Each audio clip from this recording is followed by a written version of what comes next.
ሰላም ጤና ይስጥልን ተመልካቾቻችን ከአንከር ሚዲያ ዝግጅት ክፍል ያክብሮት ሰላምታችንን እናቀርባለን። ከትላንት ጀምሮ ፖለቲከኞች እየታሰሩ መሆናቸውን መረጃ እየወጣ ነው። የኢትዮጵያ ሕዝብ አብዮታዊ ፓርቲ ኢህአፓ እንደዚሁ ሁለት የፓርቲው አባልና አመራር መታሰራቸውን ያገኘነው መረጃ ያመለክታል። አቶ አበበ አካሉ የኢህአፓ አባል እንደዚሁም አቶ ይስሐቅ ወልዳይ የፓርቲው የህዝብ ግንኙነት ክፍል ኃላፊ መታሰራቸው ታውቋል። እንደዚሁም ጠበቃና የህግ ባለሙያ አቶ አበራ ንጉሱም መታሰራቸውን ነው መረጃዎች የሚያመለክቱት። የመነሻ በማድረግ የኢህአፓ ዋና ጻፊ ሚስጥረ ስላሴ ታምራትን መስመር ላይ አግኝቻታለሁ። ሚስጥረ ስላሴ እንደምን አለሽ? ሰላም እንዴት አለሽ? እንግዲህ እንደሰማነው ከሆነ ሶስቱ ግለሰቦች የህግ ባለሙያ ጠበቃ አበራ ንጉስን ጨምሮ የእናንተ አባልና አመራር መታሰራቸውን ሰምተናል። እስቲ ማረጋገጫ መስጠት ይቻላል? እነዚህ ግለሰቦች ታስረዋል? ከታሰሩስ የት እንዳለ አረጋግጣችኋል?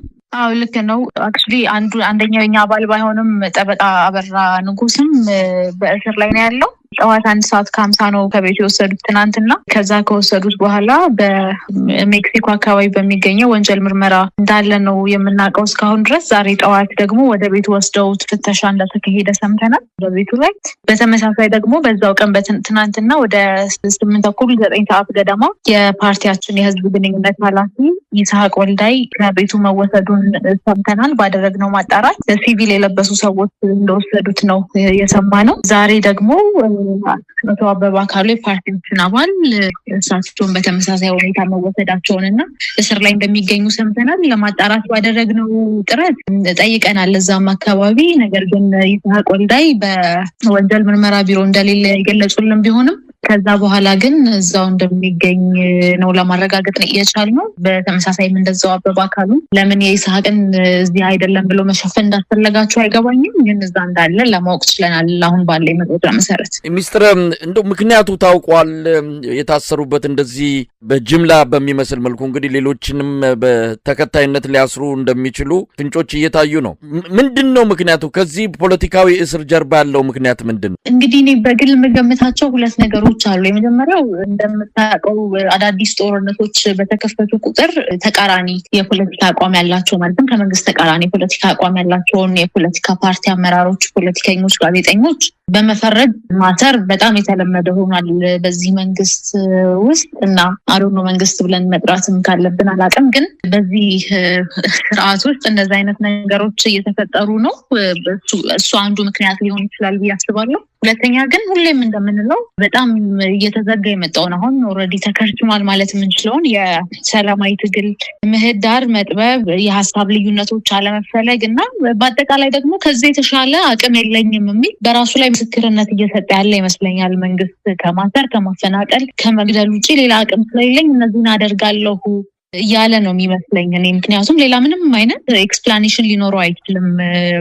በእንደዚህ አይነት በጣም ኤክስትሪም የሆኑ የፖለቲካ ስራዎች እንደምታውቀው በተደጋጋሚ የፖለቲካ እስረኞች ይፈቱ ስንል ከርመን አሁን ደግሞ አባሎቻችንም እንደከዚህ ቀደሙ እየታሰሩ ነው የሚገኙት እና ከዛ የተሻለ ምንም ኤክስፕላኔሽን ልሰጥ አልችልም መሳይ። ሚስተር ስላሴ እንግዲህ ምናልባት የሌሎቻችሁም እድል ዕጣ ፈንታ ምን ሊሆን እንደሚቻል አይታወቅም። እንግዲህ ወከባው ክትትሉ እንዳለ በሌሎች ላይ መረጃውን ሰምተናል። ምናልባት አንቺ ይህንንም ልታረጋግጭልን ከቻልሽ እንግዲህ በአሁኑ ሰዓት ባለው በአጠቃላይ ከአገዛዙ ጋር በተለየ ሁኔታ በሀሳብ ጦር አልሰበቁ ሌላ ነገር የላቸውም። ነገር ግን የተለየ ሀሳብ ስላላቸው ብቻ ማናቸውም ፖለቲከኛም ይሆን ጋዜጠኛ ሌላም የሙያ ዘርፍ ውስጥ ያለም መታሰሩ እንደማይቀር ክትትሉና ወከባው እጅግ አስጨናቂ እንደሆነ እየሰማን ነው። በተለይ የአማራ የትግራይ ተወላጆችና ኤርትራውያን አዲስ አበባ ላይ ከፍተኛ የሆነ ወከባ ውስጥ እንዳሉ እንሰማለን። ያያችሁት ነገር አለ? በተለየ ሁኔታ እንዲህ አፈሳ በሚመስል መልኩ ፖለቲከኞች ላይ የተጀመረ ማዋከብና እስር እንግዲህ በሁለት ቀን ውስጥ ሁለት ቀን በማይሞላ ሰዓታት ብንቆጥረው 2 ቀን በማይሞላ ጊዜ ውስጥ ነው 3 የፖለቲካ ፓርቲ አባላትና አመራሮች እንዲሁ ደግሞ ፖለቲከኞች የታሰሩትና ይሄ ቀላል ቁጥር አይደለም መሳይ። ስለዚህ የሆነ ኢንዲኬት የሚያሳየው ነገር አለ ማለት ነው ምን ሊሆን እንደሚችል ከዚህ በኋላ። አንተም እንዳልከው ደግሞ ሲቪሊያኖችንም ታርጌት አድርጎ እስር ላይ ማኖር እንዳለ የመንግስት ጋር ቅርብ ነን ያሉ ባለስልጣናት ጭምር የተናገሩት ነገር ነውና አዳዲስ ጦርነቶች ሊጀመሩ ባሉ ጊዜ ወይም ደግሞ በጦርነት ላይ አለመቻል አይነት ነገር ሲያጋጥም እዚህ ያለውን በሰላማዊ መንገድ የሚታገለውንና ጭራሽ ደግሞ ምንም ከፖለቲካ ጋር ግንኙነት የሌለውን ቀጥተኛ ግንኙነት የሌለውን ያልታጠቀውን ሲቪሊያን ነው አታክ የሚደረገው ታርጌት የሚደረገው ከዚህ ቀደም አይተናል ብዙ ጊዜ። ስለዚህ ይሄ ቁጥር በትንሽ ሰዓታት ውስጥ 3 የፖለቲካ ፓርቲ አመራሮችን ማሰር ቀላል የሚባል ቁጥር አይደለም። ሲቪሊያኖች ንጹሃን ዜጎችም እንደዚህ ታርጌት እየተደረጉ እየተሰሩ እንደሆነ እየሰማን ያለ ነውና የሚያሳየው ነገር አለ ብዬ አስባለሁ። እንደው ይሄ የእናንተን እንቅስቃሴ ላይ ተጽዕኖ ይፈጥራል? እንዲህ አይነቱ እስር ወከባ ፓርቲያችሁ በተለያየ ጊዜያት በአገዛዙ የፕሮፓጋንዳ ሰለባ እንዲሆን እየተደረገ ነው። ብዙ ጫና እንዳለ እንሰማለን። ምናልባት ይሄ የመጣው እስር እየተደረገ ያለው አጠቃላይ ማስጨነቅና ማዋከብ በፓርቲያችሁ እንቅስቃሴ ላይ የፈጠረው ተጽዕኖ አለ? እንደዚህ አይነት ወከባዎችና ማስፈራራቶች በተለይ ጄኒውን ከሆነው ተቃዋሚ ፓርቲና የተቃዋሚ ፓርቲ አመራር እንዲሁም ፖለቲከኛ ላይ በጣም የተለመዱ ሁነቶች እየሆኑ ነው በሚያሳዝን ሁኔታ። ግን በዚህ ምክንያት የሚቋረጥ ትግል የለም መሳይ። ምክንያቱም ጥያቄዎች አሉኝ። እንደገና እቺ ሀገር እንድትመራበት የምፈልገው ፓዝ አለ። አሁን ያለው መንገድ ትክክል አይደለም ብለን ነው እዚህ ጋር ያለ ነው እና ያ እስኪስተካከል ድረስ ወደኋላ የምንልበት ምክንያትም የለም። ዝም ለማስባልም ከሆነ ይወስዳል እንጂ በፍጹም የሚስተካከል አይደለም። ምክንያቱም በተደጋጋሚ ተናግረናል። የሰላማዊ ትግል በሮች በተዘጉ ቁጥር ሌሎች መንገዶችን ለመፈለግ የትጥቅ ትግል በሮች ናቸው እየተከፈቱ የሚመጡት እና ምናልባት ገፍተህ ወደዛ ለመላክ ካልሆነ በስተቀር በእንደዚህ አይነት ማዋከብ በእንደዚህ አይነት ማስፈራራት በፍጹም ዝም የሚል የፖለቲካ ፓርቲ አትሊስት የኢህአፓ አመራርም አባልም አለ ብዬ አላምንም። እስካሁንም የመጣንበት መንገድ ያሳየን እሱ አይደለም እና ዝም ለማስባል ከሆነ እንደዚህ አይነት ነገር በጣም ከንቱ ድካም ነው የሚሆነው፣ ከንቱ ማሰቃየት ነው የሚሆነው፣ ከንቱ ማዋከብ ነው የሚሆነው እና ባይሆን ጥሩ ይመስለኛል። ዝም ለማስባል ግን በእንደዚህ አይነት መንገድ በፍጹም የሚሳካ ነገር አይደለም። እንግዲህ ሚስትር ስላሴ ምን አደረጋችሁ? የፓርቲያችሁ አመራር አባል በዚህ መልኩ ታስረዋል። እስካሁን ያደረጋችሁት ነገር አለ? ተገቢውን የሆነ የጠበቃ አገልግሎትስ እያገኙ ነው? ብዙ የምንሰማው ነገር አለ። ወደ እስር ቤት ከገቡ በኋላ የመሰወር ነገር አለ። አሁን የብልጽግናው አገዛዝ ያመጣው አደገኛ አዝማሚያም ያስራል፣ ይሰውራል፣ ከፍተኛ አካላዊ ጉዳት እስከ ማድረስ የሚደርሱ ድብደባዎችና ሰቆቃዎች ናቸው የሚፈጸሙትና ምን ክትትል እያደረጋችሁ ነው? እስረኞቹ የታሰሩትን ፖለቲከኞች በተመለከተ ጠበቃ ለማቆም ሞክረናል። ዛሬም ተነጋግረናል ከጠበቃቸው ጋር ነገሮችን ወደፊት እንዴት መውሰድ እንዳለበት እያሰበ እንደሆነና ዛሬም የሚሞክራቸው ነገሮች እንዳሉ ነው ይነገረን። አሁን ድረስ አፕዴት የለኝም። አፕዴት በሚኖር ጊዜ ግን እሱንም በማናገር ቀጥታ እሱንም በማምጣት መረጃዎችን የምንሰጥ ይሆናል። እንግዲህ ሚስትር ስላሴ ይሄ የሚከናወነው አዲስ አበባ ነው። እንዲህ አይነቱ ፖለቲካዊ አፈናና ጭቆና አዲስ አበባ እየተካሄደ በሌላ አንድ አዳራሽ ደግሞ ሀሳብ ላይ እየመከርን ነው፣ ኢትዮጵያን ከችግር ልናወጣ ይኸው እየተወያየን ነው የሚል የምክክር ሂደት እየተካሄደ ነው ያለው። ሁለት ነገሮች በአንድ ከተማ ነው። አፈና ጭቆና በአዲስ አበባ፣ እንደዚሁም ምክክር በአዲስ አበባ። እንዴት እያያችሁ? ምናልባት እየመከሩ ሊሆን ይችላል። ስለ ሰዎችን እንዴት ማሰር እንዳለባቸው፣ እንዴት ማፈናቀል፣ እንዴት ማሳደድ፣ እንዴት መግደል ንጹሃን እንዳለባቸው እየመከሩ ሊሆን ይችላል። ምክንያቱም ከዚህም ቀደም ታስታውስ እንደሆነ ምክክሩን ጀምረናል ባሉ ቀን በዛው ቀን ይመስለኛል በገዳም ውስጥ መነኮሳት ተገድለዋል። በጣም በሚያሳዝን ሁኔታ ከመንግስት ኃይሎች በተከፈተ ጥቃት ማለት ነው እና የዛን የሚያልነው ይሄ ነው። ስለምንድን ነው እነዚህ ሰዎች እየመከሩ ያሉት? ንጹሃንን ስለመግደል ነው ወይ? ከዛ ደግሞ እኛም አንድ ያወጣነው መግለጫ ነበረ ታስታውስ ከሆነ በትግራይ ጉዳይ የምክክሩ ተሳታፊዎች ነበሩ እንድንታሰር ፓርቲያችን እንዲሰረዝ ሲወተውቶ የነበረውና ይሄ ሲሪየስ ጥያቄ ይፈጥርብናል። ስለምንድን ነው እየተመካከሩ ያሉት እነዚህ ሰዎች? ማለት የምክክሩ ፋውንዴሽን ከስር መሰረቱ የተበላሸ እንደሆነ ደጋግመን ተናግረን ነው እኛም ቦይኮት ያደረግነው። ከዛም በኋላ እየተናገረን ያለ ነው። መካከር የነበረባቸው ሰዎች እስር ቤት ላይ ያሉት፣ በትግል ላይ ትግል ላይ ያሉት ጄኒውን ፖለቲከኞቹ እየተሳተፉ አይደሉም፣ ኦፖዚሽኑ እየተሳተፉ አይደለም እና ከፋውንዴሽኑ የተበላሸ መሆኑ እንዳለ ሆኖ ግን አሁንም እየመከረን ነው እያሉ ግን ቢያንስ ድራማውን ትክክል እንኳን እውነት ለማስመሰል እንኳን በዚህ ጊዜ ፖለቲከኞችን ማሰር ኤክስፔክት የሚደረግ ነገር አይደለም። ንጹሃንን መግደል፣ የሃይማኖት ተቋማትን የጥቃት ኢላማ ማድረግ የሚጠበቅ ነገር አይደለም እና ያንን ሁሉ ጥሰው ነው ይሄንን እያደረጉ ያሉት። ስለዚህ ምክክሩ አሁን እያደረጓቸው ያሉትን ነገሮች እንዴት አጠናክረን እንቀጥል የሚል ነው እንጂ ሌላ አውትካም ይኖረዋል ብዬ በእውነት አላምንም። የሚያሳየን ነገር ይሄ ስላልሆነ ማለት ነው። እንግዲህ ሚስትር ስላሴ ኢህአፓ በተለያዩ ጊዜያት ከዓለም አቀፉ ማህበረሰብ አዲስ አበባ ከሚገኙ የዲፕሎማቲክ ማህበረሰብ አካላት ጋር ይገናኛል። ይህን ጉዳይ በተመለከተ ሀገሪቱ ያለችበት ሁኔታ ምክክር ብሎ ተቀምጦ እንደዚህ አፈና የሚካሄድበት፣ ፖለቲከኞች የሚታሰሩበት፣ ሀሳባቸውን በነጻነት የሚገልጹ ኢትዮጵያውያን እንደዚሁ ከፍተኛ ችግር ውስጥ የገቡበት ሁኔታ ተፈጥሯል። ቀጥሏል። ያው የጦርነቱ ሁኔታ የቀውስ ሁኔታ እንዳለ ሆኖ ዓለም አቀፉ ማህበረሰብ አላገኛችሁም? ስለ ጉዳዩ እንደው ልታዋዩ የሞከራችሁበት መረጃ ልሰጡ እንደው እቅድ እስካላችሁ በዚህ ጉዳይ ላይ ምን እያደረጋችሁ ነው? በአጠቃላይ ሀገሪቱ ውስጥ እየተፈጠሩ ያሉ ቀውሶችን በተመለከተ በትክክል ሪያሊቲ የመንግስት ሚዲያዎች እና መንግስት እንዲሁም ደግሞ ተለጣፊ ፓርቲዎች እና የፖለቲካ ሰዎች ከሚያወሯቸው ፕሮፓጋንዳዎች በዘለለ የምር ምንድነው እየተፈጠረ ያለው የሚለውን ነገር ይጠይቁናል በተደጋጋሚ። እኛም በትክክል መሬት ላይ ያለውን እውነት እነግራቸዋለን። ምክንያቱም አሁን ላይ የኛ ተቀዳሚ ፕራዮሪቲ አሁን ላይ የሰዎች ህይወት ነው። የሞቱ ያሉ ሰዎች አሉ፣ እየተገደሉ ያሉ ሰዎች አሉ እና ከዛ አንጻር የሀገር ጥቅም ስትል አፍተሮል ህዝብ እንዴት እየሆነ ነው? ህዝብ እንዴት እየኖረ ነው ወይ ሰርቫይቭ እያደረገ ነው የሚል ጥያቄም አለና ይህም ሁሉ ባማከለ መልኩ መሬት ላይ ያለው መታል ዓለም አቀፉ ማህበረሰብም የሆነ ያለውን እውነቱን እንናገራለን። በተለይ ደግሞ የሰብአዊ መብት ጉዳይ ግድ ይለናል የሚሉ ዓለም አቀፍ ተቋማት፣ ኤምባሲዎች፣ መንግስታት ያለውን ሁኔታ በደንብ በትክክል እንዲረዱና በተለይ ደግሞ ከስርዓቱ ፕሮፓጋንዳ መደናገር ወጥተው በትክክል እየሆነ ያለውን ኢሜጅ እንዲያገኙት እኛ ምንችለውን ሁሉ በእያንዳንዱ ኢቨንት ላይ ምንችለውን ሁሉ እያደረግን ነው የምንገኘው።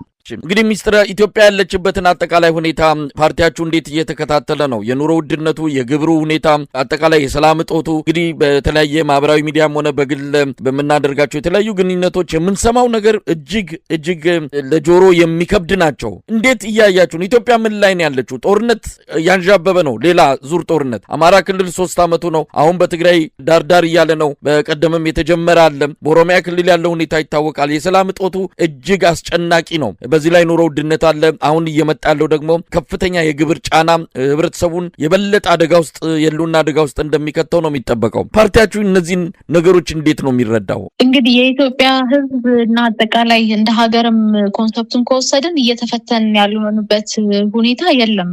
በኑሮ ውድነቱም በለው በጦርነቱም በለው በጣም በብዙ ነገር ኦልሞስት በሁሉም ነገር ምቾት ላይ ሆኖ የሚኖር ሰው አላቅም።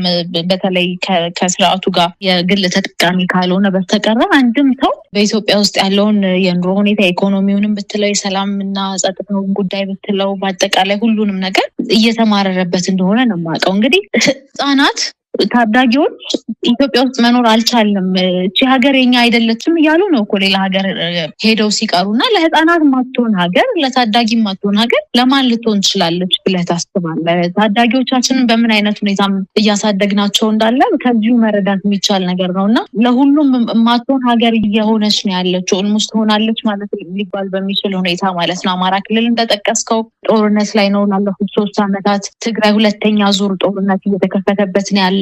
እኔ ሰላም የሆነ ቦታ አላውቅም። አዲስ አበባም ሰላም ነው እንዳትለው በሰላም ወጥተህ መግባትህን እርግጠኛ መሆን አትችልም። ፖለቲከኛም ባትሆን ነው የምልህ ሲቪሊያንም ሆነህና የኑሮ ውድነቱ በጣም በተለይ ከተማ የሚኖረውን ህዝብ በጣም ደቁሶታል። ገጠርም ላይ እንደዚህ ተመሳሳይ ነውና ህዝቡ ከሚያይበት የተለየ ምንም አይነት መነጽር የለንም። አንደኛ ፖለቲካ ፓርቲ ስትል አመራርም አለው አባልም አለው፣ ያ የህዝብ አካል ነው። ሰው እያንዳንዱ ነገር እናውቀዋለን። እያንዳንዱ ችግር የኛም ጭምር ነው። ሁለተኛ አባሎቻችን በተለያየ የኢትዮጵያ አካባቢ ነው የሚገኙት። መረጃዎችን እንሰበስባለን እና እንዳልኩ በአጭሩ መግለጽ ካስፈለገ በሁሉም መልኩ እየተፈተነች ያለበት ሁኔታ ነው ያለው።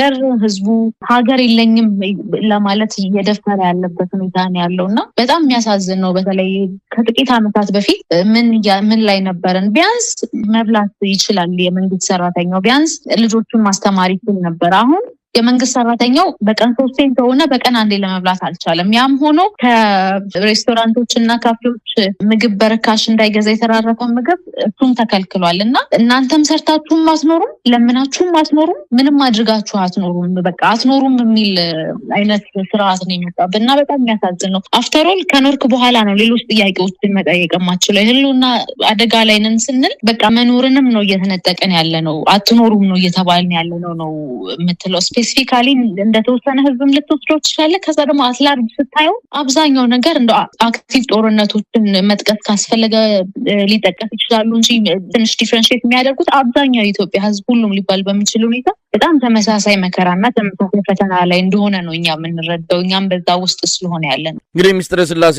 የእናንተ ፓርቲ ያው ምርጫውም አለፈ።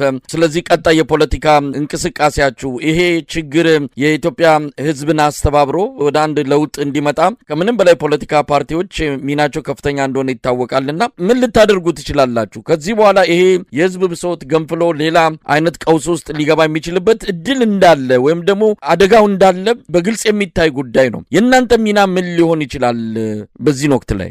እንግዲህ በተደጋጋሚ እያለ እንዳለ ነው ተቃዋሚ ኃይሎች በየትኛውም መንገድ ያሉ ተቃዋሚ ኃይሎች እርስ በርስ ከመጎነታተል ወጥተው በትክክል በጋራ የጋራ በሚያደርጉ የሀገራዊ ጉዳዮች ላይ ቁጭ ብለው መምከር አለባቸው ብለን እናስባለን።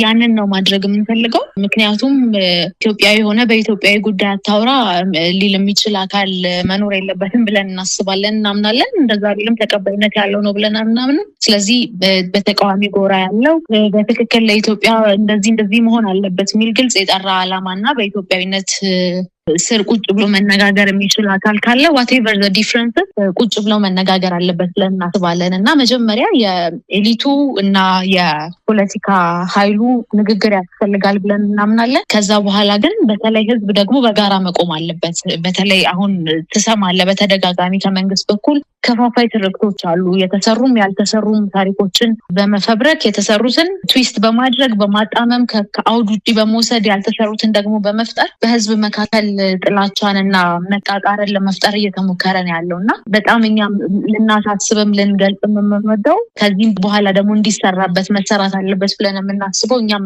ልንሰራበት የምናቅደው በህዝብ መካከል ያለውን መልካም ግንኙነት ማጠናከር ላይ እንደዚህ አይነት ከፋፋይ ትርክቶችን አንሰማም ማለት መቻል፣ ለከፋፍሎ መግዛት አለመመቸትና በተለይ ደግሞ ኢሰብአዊነትን፣ ኢንጀስቲስን፣ ፍትሃዊነትን በጋራ መቃወምን መቻል፣ እንደ ሰው አብሮ መቆም መቻል በጣም ሊለመድና ሊደረግ የሚገባው ነገር ነው ብለን እናምናለን። እሱን ማድረግ ከቻልን የመከራው ጊዜ ያጥራል ብለን እናስባለን እና ፎከሳችን የሚሆነው አንደኛ በኤሊቱ መካከል ቁጭ ብሎ ትክክለኛ ዲያሎግ እንዲኖር ማድረግ በተለይ በጄኒውን ተቃዋሚው መካከል፣ በሁለተኛ ደረጃ ደግሞ እንደዚህ አይነት ከፋፋይ ትርክቶችን ወደ ጎን በመተው ህዝብ በጋራ ሊቆም የሚችልባቸውን መንገዶች ማመቻቸት እና ለዛ ያንን ፋሲሊቴት ማድረግ በእኛ በኩል አሁን ፕራዮሪቲ የሚሰጠው ጉዳይ ነው። እንግዲህ ሚኒስትር የታሰሩትን ፖለቲከኞች በተመለከተ የደረሳችሁበት ነገር ካለ ወደፊት በቀጣይ ቀናትም እንደዚሁ መረጃውን እንደምታካፍሉን ተስፋ እናደርጋለን። ሚኒስትር ስላሴ ታምራት የኢትዮጵያ ህዝባዊ አብዮታዊ ፓርቲ ኢህአፓ ዋና ጸሐፊ፣ መልካም ቀን፣ እግዜር ይስጥልኝ። አመሰግናለሁ መስፍን።